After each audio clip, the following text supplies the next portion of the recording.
नमस्कार विद्यार्थी मित्रांनो, हिस्ट्री बाय संतोष चव्हाण या आपल्या ऑफिशियल यूट्यूब चॅनलवर तुम्हा सर्व विद्यार्थी मित्रांचं आज पुन्हा एकदा खूप खूप स्वागत। मित्रांनो, जसं की मागे सांगितल्याप्रमाणे आपण 2025 या राज्यसेवेची तयारी जे कोण विद्यार्थी या ठिकाणी करत आहे त्या विद्यार्थी मित्रांना आगामी स्पर्धा परीक्षांमध्ये जो डिस्क्रिप्टिव्ह पॅटर्न एक नवा पॅटर्न या ठिकाणी आयोगाने घेऊन आलेला आहे, तर या पॅटर्नचे प्रश्न कशा पद्धतीने लिहिणं गरजेचं आहे हा खूप महत्त्वाचा प्रश्न विद्यार्थी मित्रांसमोर या ठिकाणी आहे। आणि म्हणून मग इतिहास GS1 आणि त्याचबरोबर इतिहास ऑप्शनल या दोन्ही घटकांवरचे प्रश्न हे कशा पद्धतीने आपल्याला लिहिता यावेत या दृष्टिकोनातून जी आपण एक महत्त्वाची लेक्चर सिरीज या ठिकाणी सुरू केलेली आहे, तर त्या लेक्चर सिरीज मधलं आज हे दुसरं लेक्चर्स आपण इथे या ठिकाणी पाहणार आहोत। यामध्ये GSचा एक प्रश्न आपण या ठिकाणी घेऊ आणि त्या प्रश्नांची नेमकी काय डिमांड आहे आणि कोणते घटक त्या प्रश्नामध्ये या ठिकाणी मांडणं गरजेचं आहे यावर आपण इथे या ठिकाणी चर्चा करूया। तर आज आपण एक महत्त्वाचा प्रश्न या ठिकाणी घेतोय, जो प्रश्न UPSC 2017च्या पेपरमध्ये या ठिकाणी विचारला होता। 150 शब्दांमध्ये हा प्रश्न लिहायचा होता। प्रश्न काय आहे ते आपण इथे या ठिकाणी पाहून घेऊया। आता बघा, इथे प्रश्न विचारला आहे की 18व्या शतकाच्या मध्यात भारत खंडित राजकारणाने कसा ग्रासला होता हे स्पष्ट करा। या प्रकारचा हा प्रश्न आपल्याला इथे या ठिकाणी पाहायला भेटला। तर भारत हा खंडित राजकारणाने कसा ग्रासलेला आहे त्यावर आपल्याला इथे या ठिकाणी लिखाण करायचं आहे। आता बघा, जसं की मी मागे पण या ठिकाणी म्हटलो की विद्यार्थी मित्रांनी सर्वात पहिल्यांदा तर काय केलं पाहिजे, प्रश्न वाचला पाहिजे आणि तो प्रश्न समजून घेणं खूप जास्त गरजेचं आहे। उगाचच प्रश्न घाई गडबडीमध्ये वाचणं आणि मग त्याच्यावर आपली लिखाण सुरू करणं असं काही करत बसू नका। तर प्रश्न आधी समजून या ठिकाणी घेणं गरजेचं आहे। आता पहा, इथं म्हणलेले आहे 18व्या शतकाच्या मध्यामध्ये। 18व्या शतकाच्या मध्यामध्ये म्हणजे नीट समजून घ्या, 1750च्या पुढेचा भाग जो आहे, 1750च्या नंतरचा घटक इथे या ठिकाणी विचारलेला आहे। 1750च्या नंतर, त्याच नंतर इथं म्हटलेलं आहे की भारत हा खंडित राजकारणाने कसा ग्रासला होता। खंडित राजकारण जे आहे तर ते खंडित राजकारणाने भारत हा कसा या ठिकाणी ग्रासला होता, अशा प्रकारचा प्रश्न इथे विचारलेला आहे। आता नीट समजून घ्या, भारतामध्ये काय नेमकं घडलं या संपूर्ण काळामध्ये।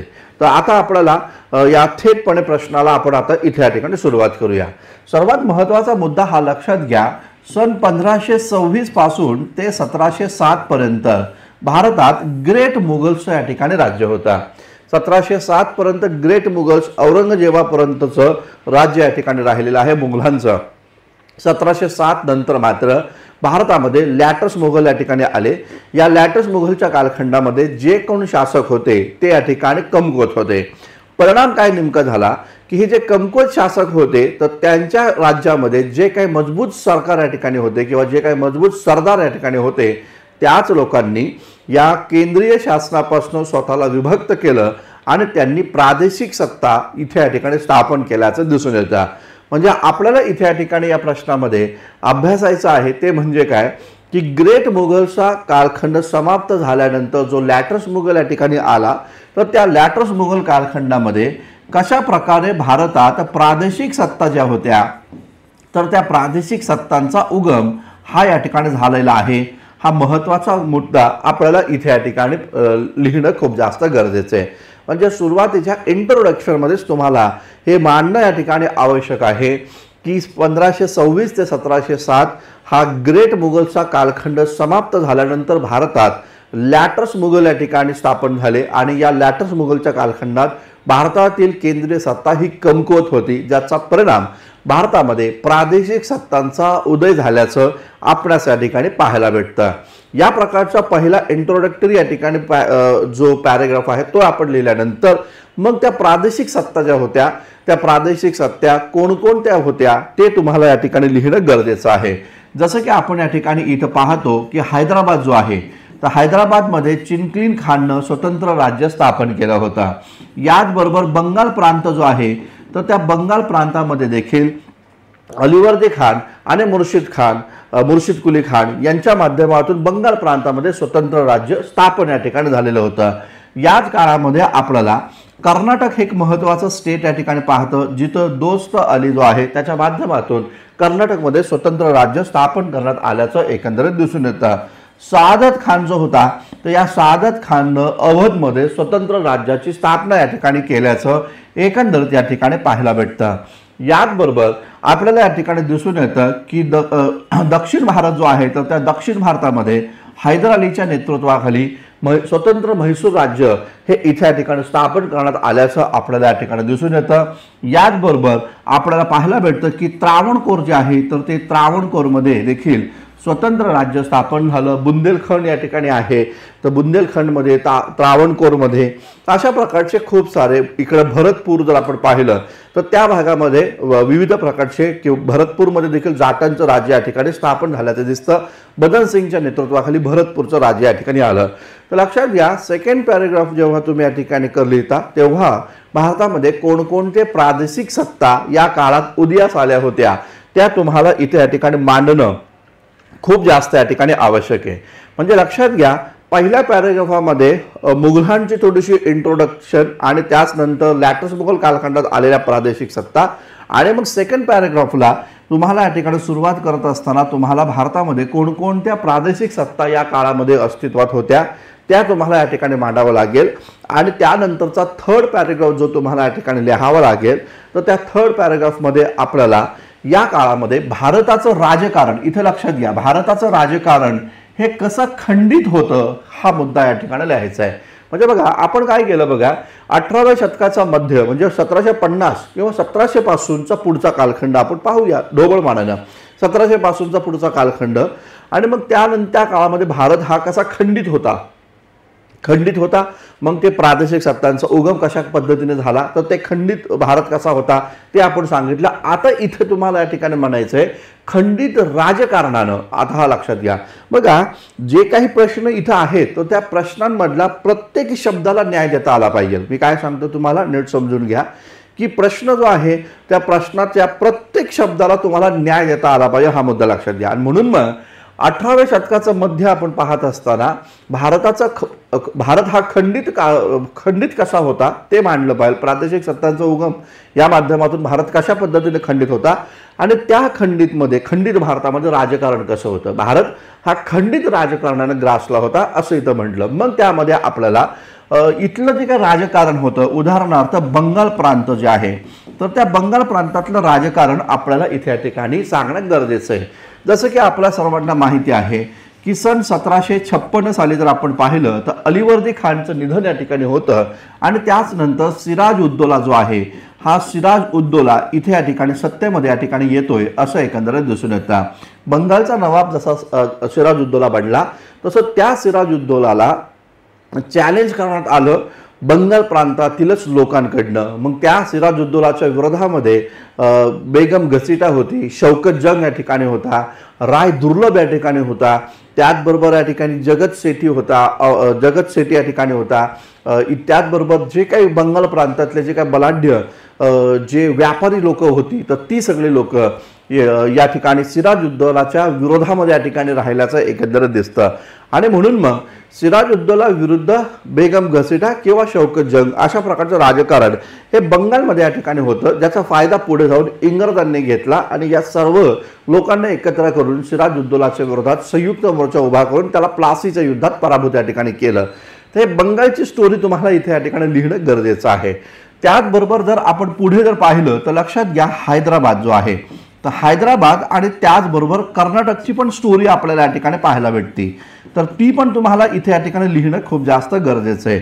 जसं की हैदराबादमध्ये आपल्याला पाहायला भेटतं की हैदराबाद आणि कर्नाटकमध्ये तिथले जे प्रमुख शासक, जसं की कर्नाटकमध्ये दोस्त अलीच्या नंतर अनवरुद्दीन हा शासक या ठिकाणी येतो सत्तेमध्ये। त्याचं निधन त्या अनवरुद्दीनच्या काळामध्ये जे काही विरोध या ठिकाणी त्याच्या गादीसाठी या ठिकाणी करण्यात आला चंदा साहबकडनं, तर ते चंदा साहबनी या अनवरुद्दीनला कशा प्रकारचा विरोध या ठिकाणी केला तो तुम्हाला इथं लिहायचा आहे। आणि हैदराबादमध्ये पाहायला भेटतं की चिंकलिन खानचा जो मुलगा आहे त्याचं नाव होतं असफ शहा, आणि असफ शहाच्या निधनानंतर नासिर जंग आणि मुझफ्फर जंग यांच्यामध्ये कशा पद्धतीचा या ठिकाणी संघर्ष झाला, वारसा गादीसाठी किंवा गादीच्या हक्कासाठी कशा प्रकारचा संघर्ष झाला तो तुम्हाला इथे या ठिकाणी मांडता आला पाहिजे। आणि त्या संघर्षामुळे पाहायला भेटतं इंग्रज आणि फ्रेंच या दोन सत्ता आपापसामध्ये या ठिकाणी संघर्ष झगडल्या किंवा हे आपापसामध्ये इथे या ठिकाणी यांनी एकमेकांच्या विरोधात भूमिका या ठिकाणी घेतली। तर ते हैदराबादमधला आणि कर्नाटकमधला खंडित राजकारण ते तुम्हाला इथं मांडलं पाहिजे की यांचं निधन झाल्यानंतर नासिर जंग आणि मुझफ्फर जंग यांच्यामध्ये हैदराबादमध्ये वाद होते आणि अनवरुद्दीनला चंदा साहबने या ठिकाणी इथं विरोध या ठिकाणी केलेला होता आणि मग त्यातील अंतर्गत कलहाचा फायदा इंग्रजांनी आणि फ्रेंचांनी या ठिकाणी घेतला आणि मग फ्रेंचांचा जो प्रमुख होता डुप्ले, तर त्या डुप्लेनं हैदराबादमध्ये या ठिकाणी मुझफ्फर जंगची बाजू या ठिकाणी घेतली आणि तिकडं कर्नाटकमध्ये या ठिकाणी चंदा साहबची या ठिकाणी बाजू घेतली। परिणामतः इंग्रजांनी देखील यांच्या परस्पर नेते जे होते जसं की मुझफ्फर जंगच्या विरोधात इथं नासिर जंग होता, त्यांचा पक्ष इंग्रजांनी घेतला आणि कर्नाटकमध्ये या ठिकाणी होते ते म्हणजे अनवरुद्दीन, तर त्यांचा पक्ष इंग्रजांनी घेतला आणि मग अशा प्रकारे भारतीय शासकांच्या अंतर्गत कलहामध्ये ब्रिटिश ईस्ट इंडिया कंपनी आणि फ्रेंच ईस्ट इंडिया कंपनी आपसी संघर्ष करताना इंग्रज फ्रेंच युद्धामध्ये किंवा कर्नाटक युद्धामध्ये पाहायला भेटतात। तर हे तुम्हाला इथे या ठिकाणी मांडणं गरजेचं आहे। याचबरोबर आपल्याला या ठिकाणी पाहायला असं भेटेल की हे सगळं होत असताना तुम्हाला म्हैसूर राज्य जे होतं हे म्हैसूर राज्य हे पण या काळामध्ये कसं होतं तर अराजकता इथे या ठिकाणी माजली होती। जसं की आपल्या सर्वांना माहिती आहे म्हैसूर राज्य हा या आधी जर आपण पाहिलं तर विजयनगर साम्राज्याचा भाग होता। विजयनगर साम्राज्याच्या विघटनानंतर जे काही एकूण 6 प्रांत पडले त्यातला एक म्हैसूर होता आणि म्हैसूरमध्ये वाडियार वंशाची सत्ता या ठिकाणी होते। मग इथं पाहायला भेटतं वाडियार वंश इथं सत्तेमध्ये होता आणि या वाडियार वंशाच्या राज्यात हैदर अली या नावाचा एक प्रशासक नियुक्त केला गेला आणि मग त्या हैदर अलीनं वाडियार वंशाचा राजा चिक्क कृष्णराज याची हत्या करून तिथे या ठिकाणी म्हैसूरमध्ये स्वतंत्र राज्य इथे या ठिकाणी तो स्थापन करताना आपल्याला या ठिकाणी दिसून येतं। तर या प्रकारे म्हैसूरमध्ये पण जी काही राजकीय अराजकता होती, खंडित राजकारणानं हा भाग ग्रासलेला होता ते तुम्हाला मानायचं आहे। आणि सर्वात महत्त्वाचा मुद्दा तो तुम्हाला इथे या ठिकाणी मांडणं गरजेचं आहे ते म्हणजे मराठा साम्राज्य। लक्षात घ्या, मराठा साम्राज्य जर आपण या ठिकाणी पाहिलं तर मराठा साम्राज्य हे काही लॅटर्स मुघल कालखंडाचा परिणाम नव्हता, हे नक्की आहे। मराठा साम्राज्य हे काय लॅटर्स मुघल कालखंडाचा परिणाम नव्हता, कारण ग्रेट मुघल जेव्हा सत्तेमध्ये होते तेव्हा मराठ्यांनी स्वतःच या ठिकाणी आपलं राज्य इथे या ठिकाणी स्थापन केलं होतं। साधारणतः जेव्हा छत्रपती शिवाजी महाराजांचा राज्याभिषेक झाला 1674ला त्या काळामध्ये मराठा राज्याची स्थापना झाली असं ढोबळ मनाने या ठिकाणी म्हटलं जातं। आता पहा, हे जे मराठा साम्राज्य जे होतं यांना देखील या काळामध्ये म्हणजे 18व्या शतकाच्या मध्यात मराठा साम्राज्यामधला देखील उतरती काळा लागल्याचे दिसून येतं, कारण मराठा साम्राज्यामध्ये देखील खंडित राजकारणाचा शिरकाव झाल्याचं एकंदरीत दिसून येतं। जसं की आपल्याला पाहायला भेटतं की छत्रपतींच्या नंतर पेशव्यांच्या ताब्यामध्ये जेव्हा सत्ता या ठिकाणी जाती तेव्हा आपल्या सर्वांना माहिती आहे पेशवे पदासाठी इथं संघर्ष झालेला आहे आणि मग इथं रघुनाथराव जे होते, रघुनाथराव, तर त्या रघुनाथरावांना हे जे रघुनाथराव होते त्यांनी 1775ला सुरतचा तह या ठिकाणी केला होता। लक्षात घ्या, का तर पेशवा बनायचं होतं त्यांना आणि म्हणून इंग्रजांसोबत त्यांनी या ठिकाणी हा तह केला होता आणि मग रघुनाथरावाच्या या सुरतच्या तहामुळे इंग्रजांनी मराठा साम्राज्यावर हल्ला केला होता, हे पण या ठिकाणी लक्षात घ्या। आणि मग पुढे जर आपण पाहिलं तर या नंतरच्या काळामध्ये आपल्याला दिसतं रघुनाथरावाचा जो मुलगा होता तो म्हणजे बाजीराव दुसरा। तर हा जो बाजीराव दुसरा होता तर त्या बाजीराव दुसऱ्यानं पण तीच भूमिका घेतली की स्वतःचं पेशवेपद वाचवण्यासाठी त्याने या ठिकाणी इथं पाहायला असं भेटलं की इंग्रजांसोबत एक तह केला जो साधारणतः 1802 साली झाला, ज्याला आपण वसईचा तह या नावानं या ठिकाणी संबोधतो। वसईचा तह हा पण इथे या ठिकाणी आपल्याला पाहायला भेटतं। तर या काळामध्ये मराठा साम्राज्यामधले झालेले सुरतचा तह आणि वसईच्या तहाच्या द्वारे कशा पद्धतीने मराठ्यांमध्ये देखील अंतर्गत कलह निर्माण झाला, जो की खंडित राजकारणाचाच एक भाग इथे या ठिकाणी आपण म्हणू शकतो, हे पण इथे या ठिकाणी पाहणं गरजेचं आहे। म्हणजे आपल्या महत्त्वाच्या मुद्द्यांमध्ये काय काय आलं पाहिजे तर पहिलं तर इंट्रोडक्शन आलं पाहिजे, एक ग्रेट मुघल्स नंतर लॅटर्स मुघल आले आणि मग प्रादेशिक सत्तांचा उगम झाला आणि मग सेकंड पॅरेग्राफमध्ये प्रादेशिक सत्ता कुठे कुठे काय काय स्थापन झाल्या आणि थर्ड पॅरेग्राफमध्ये या प्रादेशिक सत्तांमध्ये जे अंतर्गत राजकारण होतं खंडित राजकारण जे होतं हे खंडित राजकारण तुम्हाला इथे या ठिकाणी मांडता येणं खूप जास्त या ठिकाणी गरजेचं आहे। याच्यामध्ये तुम्हाला ॲड करता येईल पंजाबच्या भागामध्ये देखील, पंजाब लाहोरचा भाग जो आहे तर त्या भागावर पण तुम्हाला कॉन्सन्ट्रेट किंवा मांडता येऊ शकतं मत। आता बघा, पंजाब लाहोर हा जो भाग होता तिथं देखील मोठ्या प्रमाणात अराजकता माजली होती, खंडित राजकारण तिथं देखील होतं। कारण त्या काळामध्ये जर आपण पाहिलं तर जे काही शीख समुदायाचे जे काही गुरु होते तर त्या शीख समुदायांचा जो अंतिम गुरु होता गुरु गोविंद सिंग, त्यांच्या निधनानंतर बंदा बहादूरनं इथे या ठिकाणी शिखांचा लढा इथं उभारला। मात्र त्यांच्या निधनानंतर साधारणतः 1716ला तर 1716ला या बंदा बहादूरच्या या ठिकाणी निधन होतं आणि त्यानंतर मग पंजाब राज्य जे होतं किंवा पंजाब जे होतं हे मिसलमध्ये या ठिकाणी विभाजित झालेलं होतं। तर 12 मिसल इथे या ठिकाणी साधारणतः शिखांचे संप्रदाय ज्याला आपण म्हणू शकतो तर ते 12 मिसल इथे या ठिकाणी स्थापन झालेल्या होत्या आणि मग हे जे 12 मिसल आपसी संघर्ष त्या काळामध्ये करत होते हे इथे या ठिकाणी लक्षात घ्या। तर लक्षात घ्या, यामध्ये तुम्हाला युद्ध वगैरे काय मांडायचं नाही आहे, नीट समजून घ्या। बरेचसे विद्यार्थी हा टॉपिक किंवा हा प्रश्नाला असं समजतात की या काळातील सगळे युद्ध लिहायचे, तर तसं करायचं नाही आहे। कारण शेवटी तुम्हाला प्रश्नामध्ये लक्षात घ्या 150 शब्दांची या ठिकाणी मर्यादा आहे, म्हणजे आपला प्रश्न हा 150 शब्दांपेक्षा जास्त झाला नाही पाहिजे, तो खूप जास्त लिहिला नाही पाहिजे, याची काळजी घ्यायची। म्हणजे लक्षात घ्या, या डिस्क्रिप्टिव्ह पॅटर्नचा एकच फक्त प्रॉब्लेम आहे की तो प्रॉब्लेम असा आहे की ती जी शब्द मर्यादा आहे त्या शब्द मर्यादेमध्येच तुम्हाला ते लिखाण करता येणं गरजेचं आहे। कारण शेवटी लक्षात घ्या, जेव्हा तुम्ही GSचा पेपर या ठिकाणी सॉल्व करणार आहात तेव्हा तिथं 20 प्रश्न आहेत आणि त्या 20 प्रश्नांना मिळून 250 प्रश्न आहेत। मग एकाच प्रश्नाला जर तुम्ही खूप सारा वेळ देत बसला तर मग तुम्हाला इथे या ठिकाणी बाकीचे प्रश्न लिहायला वेळ नाही मिळणार। आणि म्हणून या सगळ्या परिस्थितीमध्ये काय केलं पाहिजे तर अमुक वेळ, एवढाच वेळ हा या प्रश्नासाठी दिला पाहिजे। आणि म्हणून जे तुम्हाला म्हणणं आहे ते तुम्हाला मोजक्या शब्दामध्ये तिथे या ठिकाणी मांडणं गरजेचं आहे। मग सेकंड पॅरेग्राफ जसं मी तुम्हाला सांगितलं प्रादेशिक सत्ता मांडत असताना मग त्याच्यानंतर याचं जे काही महत्त्वाचा घटक आहे म्हणजे प्रादेशिक सत्तांमध्ये कशा पद्धतीचं राजकारण होतं, बस राजकारणच तेवढंच मांडायचं आहे हे लक्षात घ्या। युद्ध वगैरे मांडत बसू नका। म्हणजे बंगाल प्रांतामध्ये जे राजकारण होतं सिराज उद्दौलाला विरोध करणारे घटक तेवढं या ठिकाणी मांडायचं आहे। हैदराबाद आणि कर्नाटकमध्ये कशा पद्धतीनं इथे या ठिकाणी कोणाकोणामध्ये अंतर्गत संघर्ष सुरू झालेला होता ते मांडायचं आहे। म्हैसूर राज्यामध्ये वाडेर वंशाची सत्ता होती आणि ती कशी अस्थिर होती। नंदराज आणि कृष्णराज हे दोघच जण इथं, नंदराज आणि देवराज हे दोघं जण इथं वाडेर वंशाची सत्ता चालवत होते आणि मग त्याला आव्हान या ठिकाणी हैदर अलीने या ठिकाणी दिलं। आणि मग मराठा साम्राज्यामध्ये जे काही अराजकता माजली गेली त्या काळामध्ये रघुनाथरावाच्या माध्यमातून म्हणा पेशवा बनायचं होतं। नारायणरावाची हत्या त्या रघुनाथरावाने या ठिकाणी केली। म्हणजे बघा ना, नारायणराव पेशवा बनला म्हणून त्याची हत्या या ठिकाणी झाली।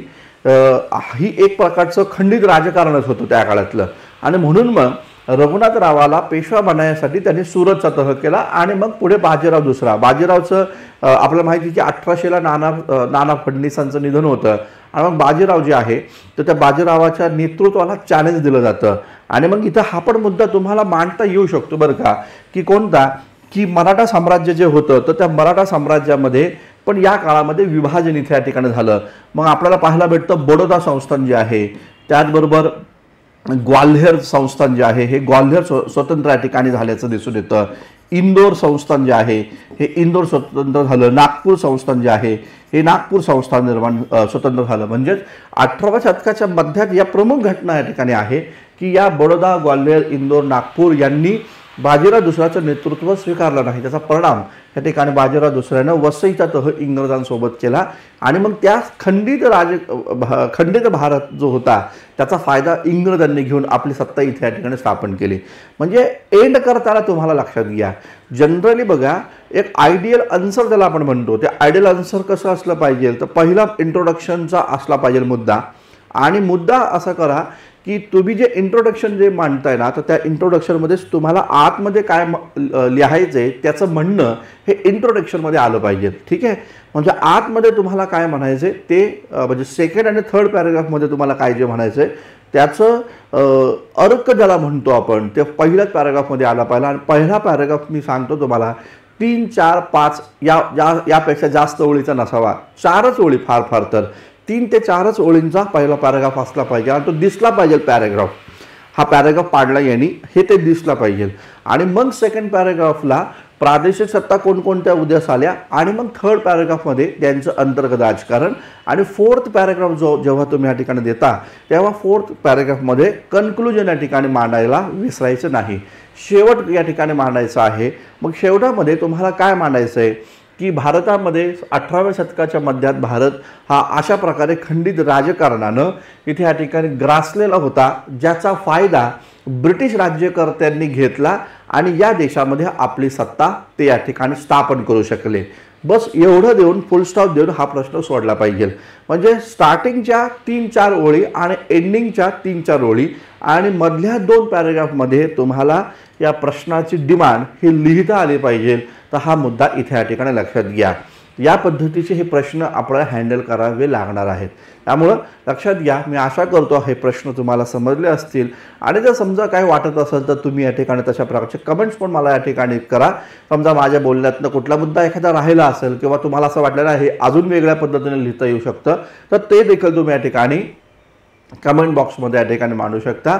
आणि ज्या कोण विद्यार्थ्याला हे लिहायचं आहे तर त्या विद्यार्थ्यांनी हे प्रश्न लिहून मला या ठिकाणी जरूर पाठवा. माझा नंबर सर्वांना माहिती आहे 9822926066. तर त्या नंबरवर तुम्ही व्हॉट्सअप करा. मी तुम्हाला ते पेपर चेक देखील या ठिकाणी करून देईन. तर थांबूया मित्रांनो. भेटूया उद्याच्या सत्रात वेगळा नवीन प्रश्न घेऊन. तोपर्यंत धन्यवाद. Thank you very much.